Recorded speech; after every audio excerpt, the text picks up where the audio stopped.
1 KG গরু মাংস নিয়েছি, তার উপর দিয়েছি পেঁয়াজ, দিয়েছি আদা রসুন বাটা, তার উপর দিয়েছি সাদা মশলা, দারচিনি, এলাচ, পরিমাণ মতো লবণ, হলুদের গুঁড়ো আর সঙ্গে মরিচের গুঁড়ো দিয়ে আমি চুলায় বসিয়ে দিয়েছি পরিমাণ মতো তেল।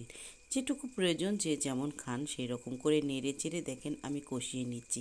কিছুক্ষণ পর পর আমি কষিয়ে নেব পানি না দিয়েই, ঢেকে ঢেকে দিয়ে হালকা আছে গ্যাসের চুলায় দিয়ে আমি কষাতে থাকবো। আর দিব পরিমাণ মতো পানি মাংসটা সিদ্ধ হওয়ার জন্য। তারপর যখন সিদ্ধ হয়ে আসবে আগে থেকে আমি ছোট ছোট গুঁড়ি আলু ছিলে রেখেছিলাম, সেগুলো দিয়ে কষিয়ে ফেলবো। আজকে রান্না করছি আমি গরুর মাংস গুঁড়ি আলু দিয়ে কষা। যদি ভালো লেগে থাকে প্লিজ আমাকে একটু সাবস্ক্রাইব এবং লাইক দিবেন, দিয়ে পাশে থাকবেন। তারপরে গরুর মাংস একটু হালকা আঁচে দিয়ে আমি কষাতে থাকবো, কিছুক্ষণ পর পর নেড়ে দিব। ছোট ছোট আলুগুলো দিয়ে গরুর মাংস রান্না করলে বেশ ভালো লাগে।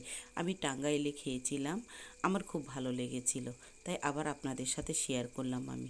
তারপরে দেখেন হয়ে গেল আমার, পানি দিয়ে আবার বলক তুলে নিলাম। আর ওপর থেকে পরিবেশন করলাম একটু জিরের গুঁড়ো দিয়ে। জিরের গুঁড়ো দিলে খুব মজা লাগে। এরকম করে আমি আর রান্না করলাম। কার কার ভালো